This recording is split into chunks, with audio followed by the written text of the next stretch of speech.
آئیے ہم آپ کو علم کی باتیں سکھاتے ہیں بزرگوں کے۔ ہارون رشید اور ایک اعرابی کا واقعہ نصیحت بھرا۔ ہارون رشید ایک مرتبہ حرم مکہ میں آیا تو عوام کو طواف کرنے سے روک دیا تاکہ وہ تنہا خود طواف کر سکے۔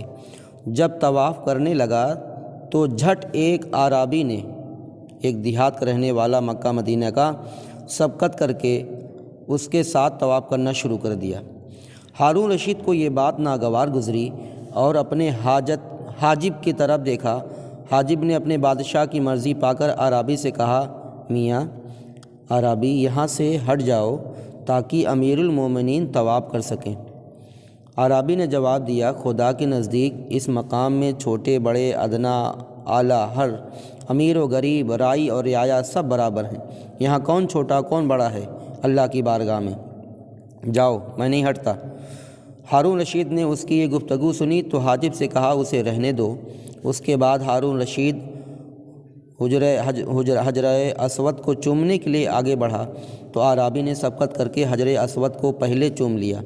ہارون رشید جب یہ مقام ابراہیم میں نماز پڑھنے کو بڑھا تو اعرابی نے سبقت کر کے وہاں پہلے نماز پڑھنی شروع کر دی۔ ہارون رشید جب طواف اور نماز سے فارغ ہوا تو حاجب سے کہا، اس اعرابی کو میرے پاس بلاؤ۔ چنانچہ حاجب گیا اور اعرابی سے کہنے لگا، چلو تمہیں امیر المومنین بلاتے ہیں۔ اعرابی نے کہا، مجھے ان سے کچھ حاجت نہیں ہے، پھر میں کیوں جاؤں؟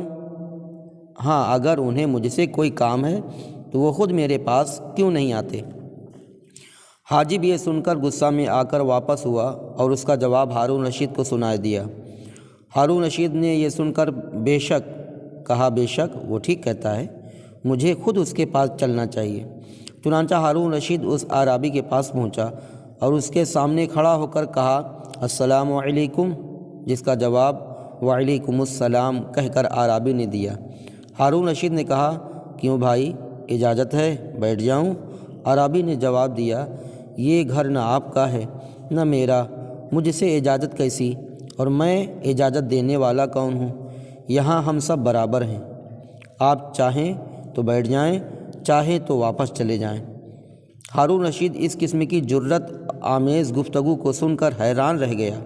اسے گمان تک نہ تھا کہ ایسی گفتگو بھی کوئی اس سے کر سکتا ہے۔ پھر وہ اعرابی کے پہلو میں بیٹھ گیا اور کہنے لگا، میاں اعرابی، میں تم سے تمہارے فرض کے متعلق سوال پوچھتا ہوں، کیا تم بتا سکو گے؟ اگر تم اپنے فرض پر روشنی ڈال سکو تو میں تمہارے قائل ہو جاؤں گا، مان لوں گا کہ تم سمجھدار ہو۔ اعرابی نے جواب دیا، آپ کا یہ سوال معلم بن کر ہے یا متعلم بن کر؟ یعنی استاد بن کر یہ سوال کریں گے کہ سیکھنے والا بن کر؟ ہارون رشید نے کہا، متعلم بن کر، سیکھنے والا بن کر۔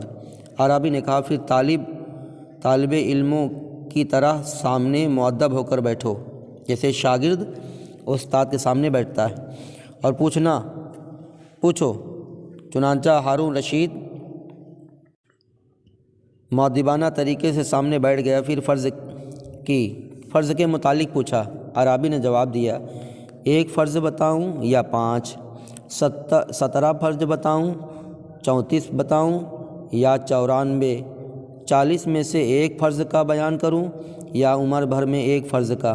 یہ تفصیل سن کر ہارون رشید نے طنزاً ہنس کر کہا، میں نے تو تم سے 1 فرض پوچھا اور تم دنیا بھر کا حساب لیے بیٹھے ہو۔ اعرابی نے کہا، ہارون، اگر دین میں حساب نہ ہوتا تو قیامت کے روز خالق مخلوق سے کبھی حساب نہ لیتا، یعنی اللہ اپنے بندوں سے حساب نہ لیتا۔ خدا کا ارشاد کیا یاد نہیں، وَإِن كَانَ مِثْقَالُ حَبَّةٍ مِّن خَرْدَلٍ آتَيْنَا بِهَا وَكَفَىٰ بِنَا حَاسِبِينَ۔ ہارون رشید نے جب یہ سنا کہ اعرابی نے اس کا نام لے کر اسے مخاطب کیا اور اسے امیر المومنین نہیں کہا تو غصے میں آ گیا، اور جب غصہ فرو ہوا تو کہنے لگا، قسم خدا کی، اگر تو نے میرے سوال کا جواب نہ دیا تو میں تجھے صفا مروہ کی پہاڑیوں کے درمیان مروا دوں گا۔ حاجب نے کہا امیر المومنین جانے دیجیے اس حرم شریف کے طفیل۔ آگے کا واقعہ دوسرے پارٹ میں۔ آئیے ہم آپ کو علم کی بات